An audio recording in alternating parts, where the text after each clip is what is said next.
এই গরমে ঠান্ডা ঠান্ডা ফুড কাস্টার্ড কার না ভালো লাগে বলেন? তো তাহলে চলেন রেসিপিটা শুরু করা যাক।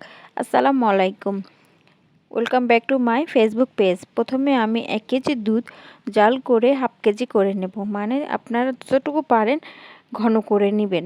এরপরে আমি স্বাদ মতো চিনি অ্যাড করব। চিনি দেওয়ার পরে কাস্টার্ড পাউডারটা আগে থেকে ঠান্ডা করা দুধে মিশিয়ে নেব। আমি 2 চামচ দিয়েছি। কাস্টার্ড পাউডারটা আপনারা একবারে দিবেন না, অল্প অল্প করে দিবেন আর নাড়তে থাকবেন। এরপরে যখন দেখবেন আপনাদের দুধের মিশ্রণটা ঘন হয়ে গেছে, তখন চুলাটা বন্ধ করে দিবেন।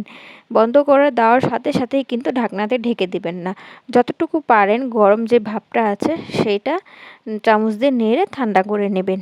এরপরে 2 থেকে 3 ঘন্টার জন্য রেস্টে রেখে দিবেন, যতক্ষণ না পর্যন্ত একবারে ঠান্ডা হচ্ছে। ঠান্ডা হয়ে যাওয়ার পরে একটা বাটিতে ঢেলে নেবেন।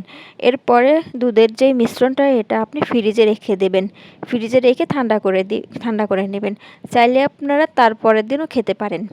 তো পছন্দ মতো ফল নিয়ে নেবেন। আমি নিয়েছি বেদেনা, আপেল, কলা, আঙ্গুর, খেজুর, কাঠবাদাম নিয়েছি। আপনারা আপনাদের মতো পছন্দ মতো বাদাম আর ফল অ্যাড করতে পারেন। আর ঠান্ডা ঠান্ডা পরিবেশন করুন ফুড কাস্টার্ড। অবশ্যই ঠান্ডা করে খাবেন। কাস্টার্ডটা ফ্রিজে রেখে দিবেন, রেখে ঠান্ডা করে খাবেন, তাহলে কিন্তু বেশ মজা লাগে। আমার আজকের রেসিপিটা আপনাদের কেমন লেগেছে অবশ্যই কিন্তু জানাতে ভুলবেন না। আর এই গরমে খেয়ে ফেলুন ঠান্ডা ঠান্ডা ফুড কাস্টার্ড।